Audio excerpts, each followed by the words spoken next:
Hi, as we come to a close of 2023, everyone is busy making predictions for how 2024 is going to be.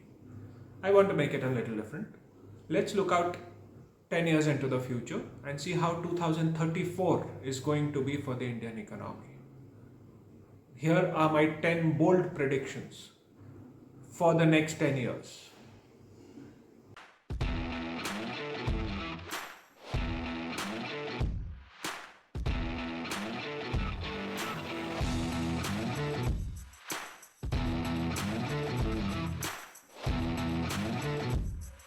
My first prediction is that India will have the best road network in the world.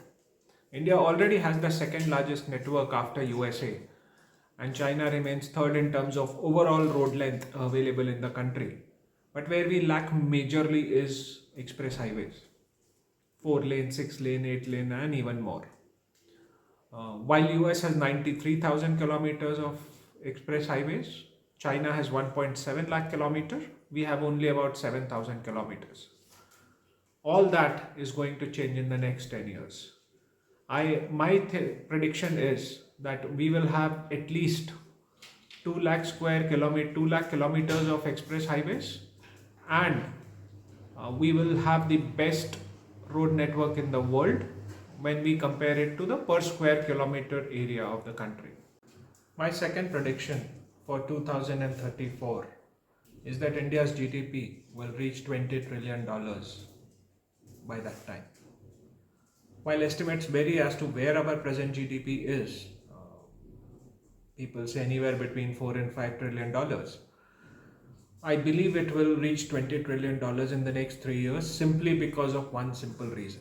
We are at a cusp of a self-reinforcing cycle of growth, increasing confidence, which will result into increasing capex and which will again result into further growth.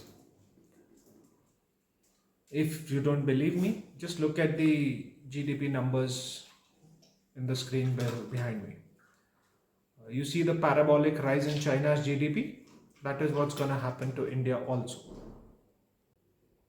Now, India's GDP reaching 20 trillion by 2034 leads us to the next prediction, which is India's per capita GDP. Today it is about $2,600. I expect by 2034 it will reach to $10,000. That will put India squarely in a developed nation category and a fairly comfortable, rich nation. Now, this is nominal GDP and not at purchasing power parity. At purchasing power parity, it should be closer to 40,000 US dollars, which means that our standard of living in the next 10 years is again going to be much, much, much better than what it is today. Let's now go to our fifth prediction. 2023 saw a total of 57 IPOs. That translates into roughly 5 IPOs every single month, or roughly 1.1 IPO every single week of the year. By 2034, I expect this speed to accelerate as more and more promoters will find IPOs much more attractive to raise money as compared to other forms of capital raising, including debt. This speed by 2034 will increase to about 200 IPOs in a year, or roughly one every single working day of the market. This will have two impacts. Today, we have about 7,500 listed companies across NSE and BSE across the market cap spectrum. That will go up to anywhere between 10 and 12,000 companies. Now, also, this is also where all the mutual fund money, the SIP flows and all, which is coming in, will be absorbed. After all, there is a limitation to how much SIP flows can be absorbed within the existing spectrum of companies. This brings us to our sixth prediction. If markets are going to go up, if GDP is going to go up, if per capita income is going to go up, then obviously the mutual fund SIPs is going to go up. As you can see the trend behind me, it has gone up from 3,600 odd crores a month in 2017 to over 16,000 crores a month today. I expect this number to increase to a close to 50,000 crore a month number by 2034. Now, what does 50,000 crore a month mean? An average IPO raises about 500 to 800 crores in the market. 50,000 crore every single month means you can have 100 IPOs only on the basis of mutual fund investing and the domestic investors every single month.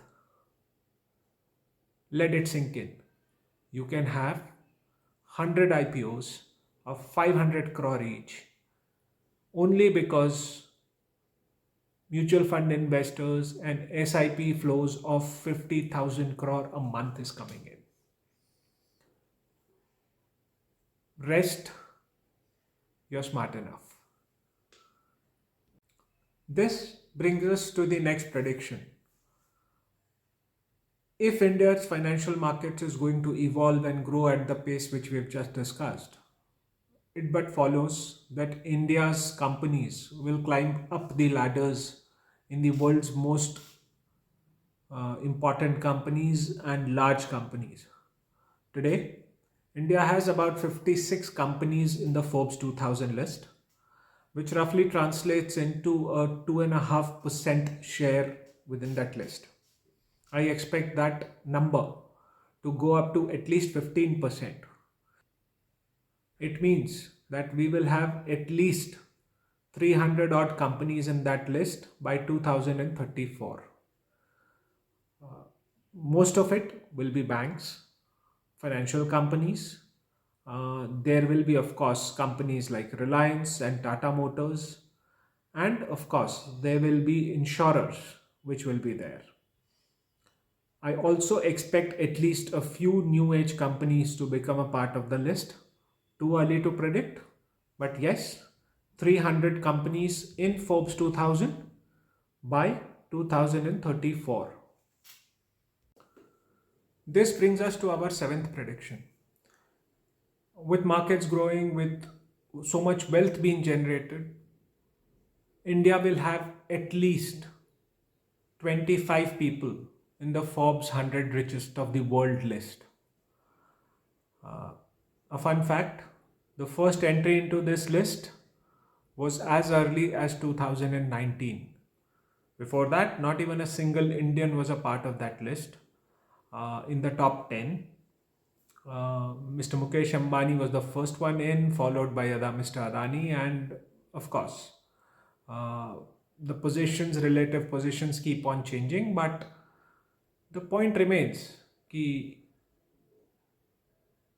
this amount of wealth being generated will create many, many more billionaires in the country, many, many more mega rich entrepreneurs in the country, and it will be reflected in that Forbes list. This brings us to our next prediction. In 2023, we have about 5 cities with population of more than a crore.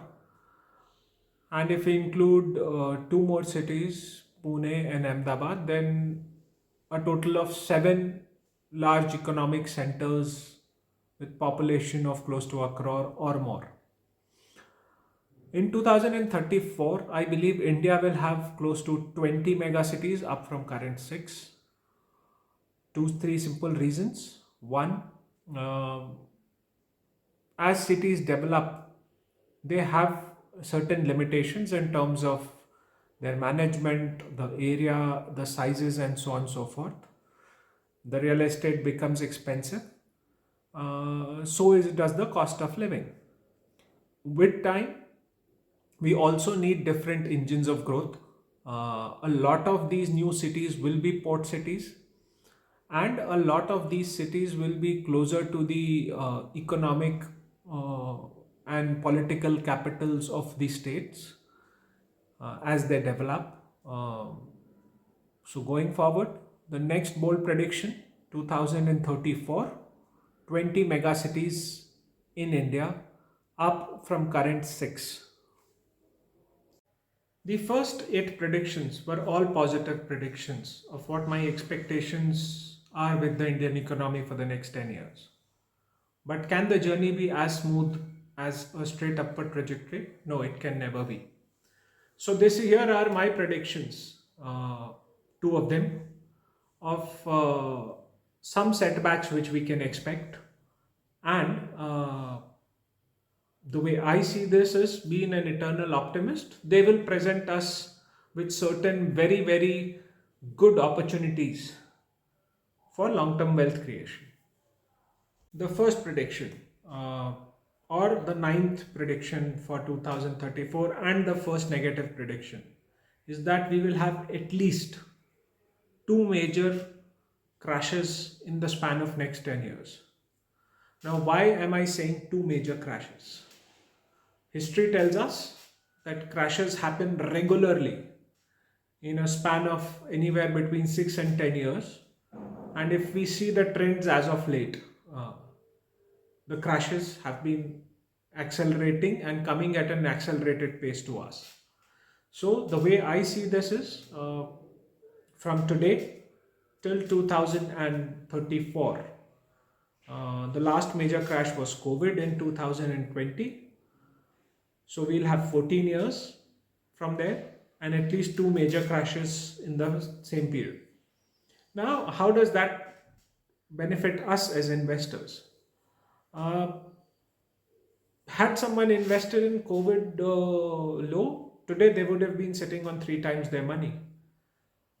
Same is the case for all the earlier crashes which had happened, whether it was Lehman, whether it was .com or anything else.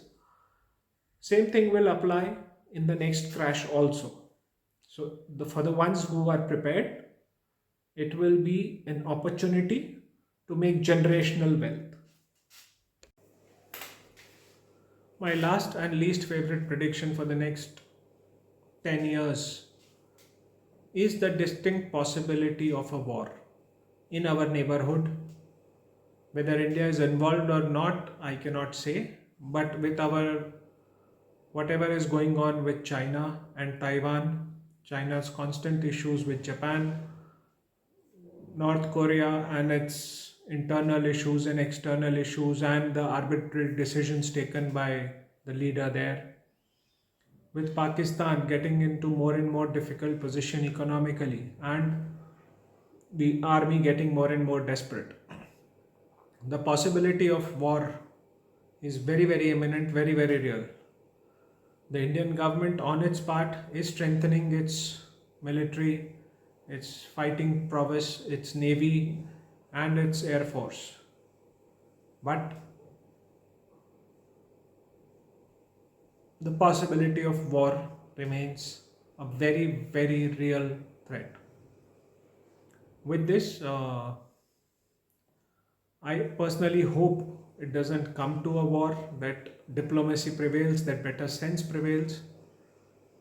But with the kind of neighborhood we live in, we never know. So, as we come to a close of this video, let's do a quick recap of the 10 predictions for 2034. First, India will have the largest road network. Second, India's GDP will reach 20 trillion. Third, India's per capita GDP will reach $10,000 level by 2034. Fourth, Indian stock markets, Nifty will grow from 21,000 odd levels now to 1 lakh level, and Sensex will grow from 72,000 to about 3 lakh level in the same period of time. India will have at least 25 of the top 100 richest people in the Forbes list by the same time in 2034. India's mutual fund SIP inflows will increase and accelerate further from the present levels of 17,000 per month to close to 50,000 crores per month by 2034. 2034. India will have at least 20 megacities by 2034. There will be two major market crashes, and there remains a distinct possibility of war in our neighborhood. With that, we will wrap up our predictions. We wish you a very, very happy new year in 2024. We we look forward to 2024 and the years hereafter with a lot of hope, with a lot of expectations, and with a lot of joy. We will close this video now, and we wish you again a very, very happy 2034, very happy investing, and a lot of wealth for you and your family. See you next time. Bye bye.